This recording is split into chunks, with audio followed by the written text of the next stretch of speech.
আপনারা যারা ড্রাইভার নিয়োগ পরীক্ষায় অংশগ্রহণ করবেন তাদের জন্য আজকের এই ভিডিওতে থাকছে নিয়োগ পরীক্ষার সাজেশন, প্রশ্ন প্যাটার্ন, বিগত সালের প্রশ্ন নিয়ে বিস্তারিত আলোচনা। আশা করি ভিডিওটি প্রথম থেকে শেষ অবধি দেখবেন এবং চ্যানেলটি অবশ্যই সাবস্ক্রাইব করে আমাদের পাশে থাকবেন।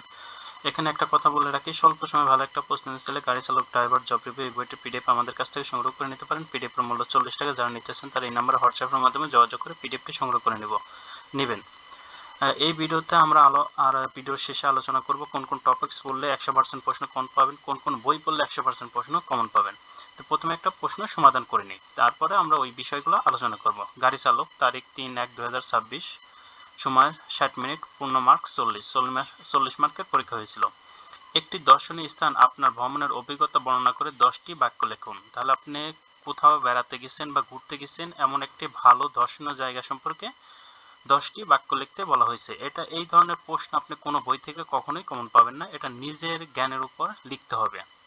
এখন আপনি কোথায় বেড়াতে গেছেন এরকম একটা বিষয় নিয়ে লেখেন। ধরুন যে আপনি কক্সবাজার বেড়াতে গেছেন, অথবা ধরুন যে আপনি রাঙামাটি বেড়াতে গেছেন, এই বিষয়ের উপর 10টি বাক্য লিখে দিয়ে আসবেন। নিম্নে যে কোনো 4টি প্রশ্নের উত্তর লিখুন। সমার্থক শব্দ লিখুন অন্ধকার, তিমির। বিপরীত শব্দ লিখুন সুলভ, দুর্লভ। উক্ত পরিবর্তন করে শিক্ষক উক্তি পরিবর্তন করতে বলা হয়েছে। শিক্ষক বললেন কাল তোমাদের ছুটি থাকবে। শিক্ষক বললেন যে আগামীকাল তোমাদের ছুটি থাকবে। এক শব্দে প্রকাশ বা বাক্য সংক্ষেপণ করুন, অর্থাৎ এক কথায় প্রকাশ করুন। অভিজ্ঞতার অভাব আছে যার, অনভিজ্ঞ। অভিজ্ঞতার অভাব আছে যার, এক কথায় তাকে অনভিজ্ঞ বলে। অর্থ লিখুন বাগধারা যোগ একটি বাক্য রচনা করুন, অর্থাৎ বাগধারা অর্থ লিখতে হবে এবং তার সাথে একটি বাক্য রচনা করতে হবে। এখানে বলা হয়েছে কি, তাসের ঘর। বাগধারাটির অর্থ ক্ষণস্থায়ী। তাহলে আমাদের সংসারটা আমরা এইভাবে সেন্টেন্সটা লিখতে পারি, আমাদের জীবনটা তাসের ঘর নয়, অথবা ভেবে চিন্তে কাজ করাই উচিত। আচ্ছা, write the paragraph on your profession বা জব। আপনার নিজের জব সম্পর্কে একটা প্যারাগ্রাফ লিখতে বলা হয়েছে। এখন আপনি যে পেশায় আছেন সেই পেশার সম্পর্কে 5টা 10টা এরকম বাক্য, যদি 5 মার্কে থাকে তাহলে 7টা বাক্য লিখলেই এনাফ, এর বেশি লেখার দরকার হয় না। এরপর আসি ট্রান্সলেট ইনটু বাংলা। বাংলায় ট্রান্সলেশন করুন। আওয়ার লাইফ ইজ শর্ট, আমাদের জীবন ছোট। But we have to do many things, কিন্তু আমাদের অনেক কিছু করার আছে। হিউম্যান লাইফ ইজ নাথিং, মানব জীবন কিছুই না, বাট কালেকশন অফ মোমেন্টস, কিন্তু এটার মুহূর্ত অনেক সমষ্টি আর কি। এইভাবে বাক্যটা পুরো বাক্যটা এরকম বলা যায় যে মানব জীবন কেবল মুহূর্তের সমষ্টি, এক কথায় যদি বলি। আচ্ছা, so we must not spend a single moment in vein, আমরা একটা মুহূর্ত বৃথা কারণে কি করতে পারি না, নষ্ট করতে পারি না, মানে নষ্ট করা উচিত না। To waste time is to shorten life, এখানে বলা হয়েছে সময় নষ্ট করা জীবনকে ছোট করা শামিল, মানে সময় নষ্ট করা যাবে না, সময় যথার্থ ব্যবহার করতে হবে। এখন এই যে ট্রান্সলেশনটা, এটা আপনারা নিজেদের মতন করেও করতে পারেন, কিন্তু এটা সার অর্থের সাথে মিল থাকতে হবে।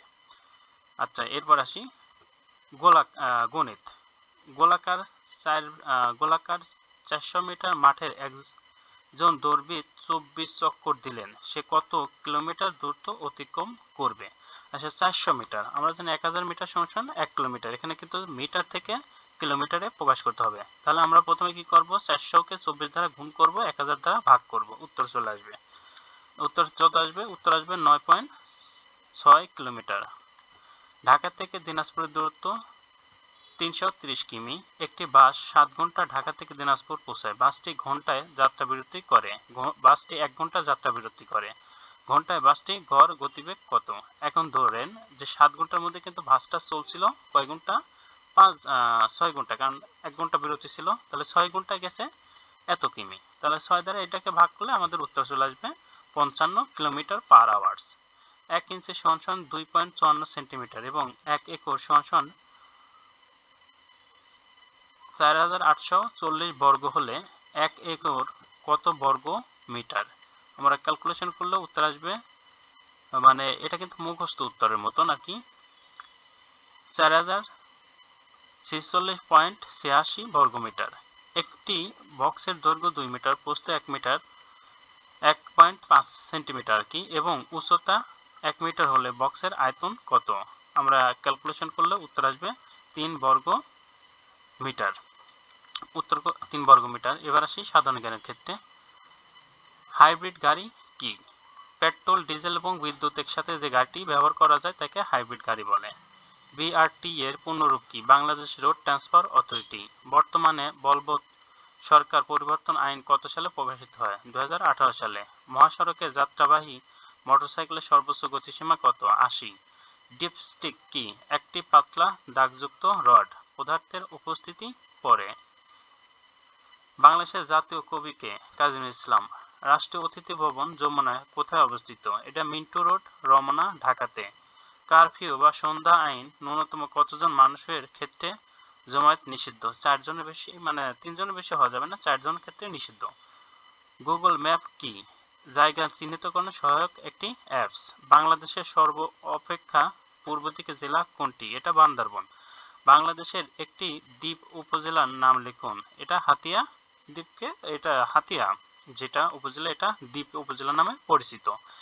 এই ছিল আপনাদের প্রশ্ন। তাহলে আমরা বুঝতে পারছি যে আপনাদের প্রশ্ন আসে বাংলা, ইংরেজি, গণিত এবং সাধারণ জ্ঞান, এই 4টা টপিকস থেকে।